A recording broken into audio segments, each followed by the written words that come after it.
Hi guys, welcome back to my channel. I hope you all are doing good. So guys, आज का video मैं बना रही हूँ IELTS के ऊपर एंड आपको पता ही है IELTS क्या है. It is an international language testing system. Like जो लोग कनाडा आना चाहते हैं उन लोगों को IELTS देना पड़ता है. It's an English proficiency exam.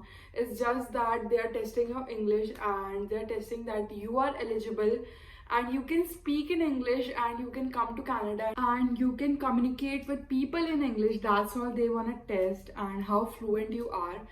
So basically guys, IELTS में होता क्या है, 4 मॉड्यूल्स रहते हैं: listening, reading, writing and speaking.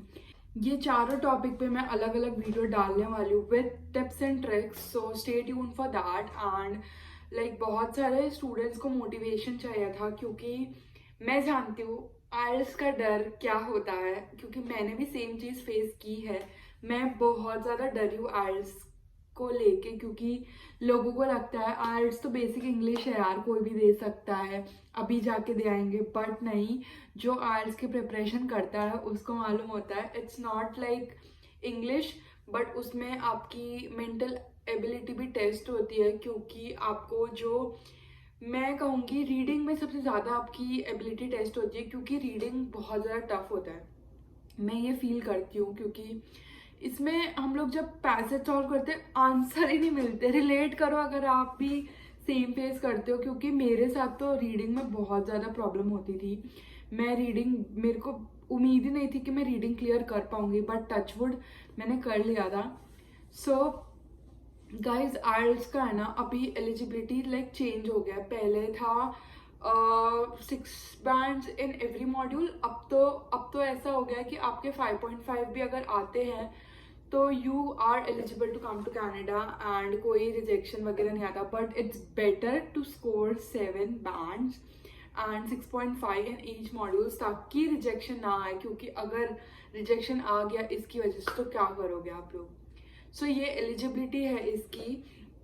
And अब तो ऐसा रूल भी आ चुका है कि अगर आप कोई एक मॉड्यूल में अगर आपके कम बैंड आते हैं तो आप वो मॉड्यूल को रिपीट कर सकते हो इंस्टेड ऑफ पूरा आइल्स एग्जाम देना. क्योंकि पहले ऐसा था कि अगर आपका एक मॉड्यूल में भी अगर आपने पास नहीं किया, आपके 5.5 बैंड्स आ रहे हैं, तो आपको पूरा चारों सेक्शन आपको वापस देने पड़ते थे. बट ये एक चीज़ अच्छी हो गई अब कि आपको सिर्फ एक ही मॉड्यूल देना है, तो आप लोग लकी हो. सो गाइज, मैं मेरा सिचुएशन बताती हूँ. मैंने कब आइल्स किया, मैंने कैसे प्रिपरेशन की and all that. So basically मैं 2023 में कनाडा आई हूँ, तो ऑब्वियसली मैंने 4-5 महीने पहले तैयारी शुरू कर दी थी. मैंने आइल्स की तैयारी की थी चालू सितंबर में, बट सीरियसली नहीं की थी. सीरियसली मैंने चालू की थी दिसंबर में. तो मैंने किया था कोचिंग एंड जो मुझे लगा कि मैंने क्यों पैसे वेस्ट किए. कोचिंग करो तो ठीक है, एक आपको सपोर्ट मिल जाता है, गाइडेंस मिल जाती है इनिशियली, क्योंकि आपको कुछ नहीं पता होता है. बट आजकल तो यूट्यूब पे भी इतने वीडियोस हैं जिसको आप देख के सब कुछ समझ सकते हो एंड कर सकते हो. सो कोचिंग करना ना करना आप पे है पूरा. मेरी तरफ से मैं अब अगर मुझे कोई पूछता है तो मैं उन्हें यही सजेस्ट करती हूँ, please don't prefer. Online courses भी बहुत सारे अब अवेलेबल है जिस पे आप कुछ अमाउंट पे करके वो कोर्सेज बाय कर सकते हो. सो इट्स बेटर कि आप घर बैठ के करो. घर बैठ के क्या फोकस ज़्यादा रहता है आपका.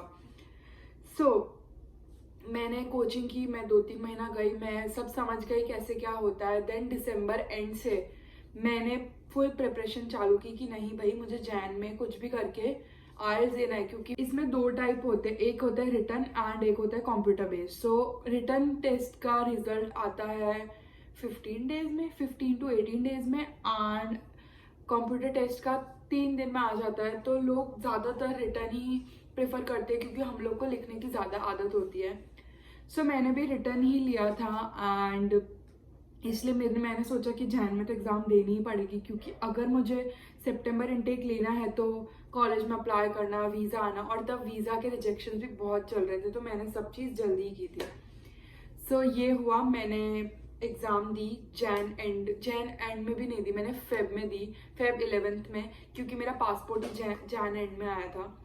सो एक ट्विस्ट की बात, अब मेरे साथ सीन क्या हुआ था कि मैंने जिस दिन आइल्स की एग्ज़ाम दी उसी दिन मेरे बीकॉम के 3rd ईयर के एग्ज़ाम एंड हुए थे. और जिस दिन मेरा लास्ट पेपर था 3rd ईयर का फाइनल पेपर, उस दिन शाम को मेरा स्पीकिंग का टेस्ट था। तो सुबह मैं दे के आई अपना ये बीकॉम का टेस्ट, फाइनल एग्जाम, एंड शाम को था मेरा स्पीकिंग। तो वो 10 दिन गाइज मेरे लिए लाइक बहुत ज़्यादा टफ थे, क्योंकि मुझे फाइनल्स के लिए भी पढ़ना था एंड मुझे अपने आइल्स पे भी फोकस करना था, क्योंकि दोनों मैं मिस नहीं कर सकती। अगर रिजल्ट अच्छा नहीं आएगा बीकॉम का तो ऑब्वियसली वो मेरे वीज़ा पे अफेक्ट करेगा। सो मेरा ये सिचुएशन था। मुझे नहीं मालूम मैंने दोनों चीज़ों को कैसे मैनेज किया है, बट एट द एंड हो गया। I don't know, I scored 7.5 bands, listening में थे 8 बैंड्स, रीडिंग में 7.5, राइटिंग में 7.5 एंड स्पीकिंग में 6.5 थे, क्योंकि रीज़न आपको पता ही है। सो ये था। मैं ये कहूँगी इधर कि अगर मैं कर सकती हूँ तो कोई भी कर सकता है। मेरी भी इंग्लिश कोई इतनी ज़्यादा अच्छी नहीं है, लाइक मैं बहुत ज़्यादा अच्छे वर्ड्स ये सब नहीं, मेरे से नहीं हो पाता। हाँ ठीक है, मैं नॉर्मल एक कम्युनिकेशन कर सकती हूँ, मेरी इतनी फ्लुएंट है इंग्लिश कि मैं किसी से कॉन्वर्जेशन इनिशिएट कर सकती हूँ, एंड ठीक है एक लेवल तक है मेरा। मैं भी लाइक इतनी मेरी इंग्लिश फ्लुएंट नहीं है, बट लाइक बेसिक तो नहीं, इंटरमीडिएट लेवल पे मैं भी बोल लेती हूँ, एंड इतनी भी एडवांस नहीं है। सो गाइज यही है, मैंने आपको मेरा बताया। एंड अब मैं ये बोलना चाहूँगी, अगर आप प्लान कर रहे हो कनाडा आना, आइल्स से मत डरो। मैं अब यही लोगों को बोलती हूँ, मैंने जितना स्ट्रेस लिया है ना कि यार आइल्स कैसे क्लियर होगा, कैसे लोग कर लेते हैं, एंड जो लोग बोलते हैं ना कि ये तो नॉर्मल इंग्लिश ही है, तुमको इतना क्या पढ़ने की ज़रूरत पड़ रही है, नहीं, आई नो पढ़ना पड़ता है, आइल्स में भी पढ़ना पड़ता है, क्योंकि जब तक आपकी एक प्रैक्टिस नहीं होगी, आप जैसे फर्स्ट टाइम जब रीडिंग पैसेज करते हो तो आपको एक पैसेज करने में लगता है 1 घंटा, बट जैसे जैसे आप डेली प्रैक्टिस करते हो, वही आपकी प्रैक्टिस से आप इतने ज़्यादा कंफर्टेबल हो जाते हो कि आप 3 पैसेज कर लेते हो 1 घंटे में। So it is all about practice. अगर आप डेली बेसिस पे 15 दिन भी प्रैक्टिस कर लोगे ना आइल्स की, तो आप गुड टू गो हो, आप एग्जाम की डेट बुक कर सकते हो। सो गाइज यही टिप है मेरी कि practice is the only way you can crack IELTS, क्योंकि प्रैक्टिस नहीं करोगे तो आप लोग लाइक नहीं दे पाओगे। ये मुझे जो लोग इंस्टा पे डीएम करते हैं कि आइल्स के लिए टिप दो, मेरी यही टिप है कि 15 दिन प्रैक्टिस कर लो अच्छे से, हर मॉड्यूल को हर दिन प्रैक्टिस करना है, एंड पर मॉड्यूल जो अलग अलग मॉड्यूल है मैं सबका एक वीडियो डालूंगी, लिसनिंग, रीडिंग, राइटिंग, स्पीकिंग, उसमें अलग अलग टिप्स दूंगी। बट ये ओवरऑल मेरा टिप है कि हर मॉड्यूल को रोज प्रैक्टिस करो ताकि आप अच्छे से कर पाओ, एंड आइल्स से मत डरो। जो लोग बोल रहे हो उनको बोलने दो, वो लोग को नहीं पता है आप क्या फील कर रहे हो, जो वो लोग बोल रहे हो उन्हें बोलने दो, क्योंकि उनका काम है बोलना। आपको पता है आप क्या कर रहे हो, आपको कितनी प्रैक्टिस चाहिए। सो खुद पे फोकस करो, एंड अगर कोई भी तकलीफ है आइल्स के रिलेटेड मुझे मैसेज करो, मैं आपको बताऊंगी, मैं आपको रेफरेंसेस दे दूंगी कि कैसे आपको पढ़ना चाहिए इसके लिए। सो guys that was it, and I hope आपको थोड़ा क्लैरिटी मिला हो।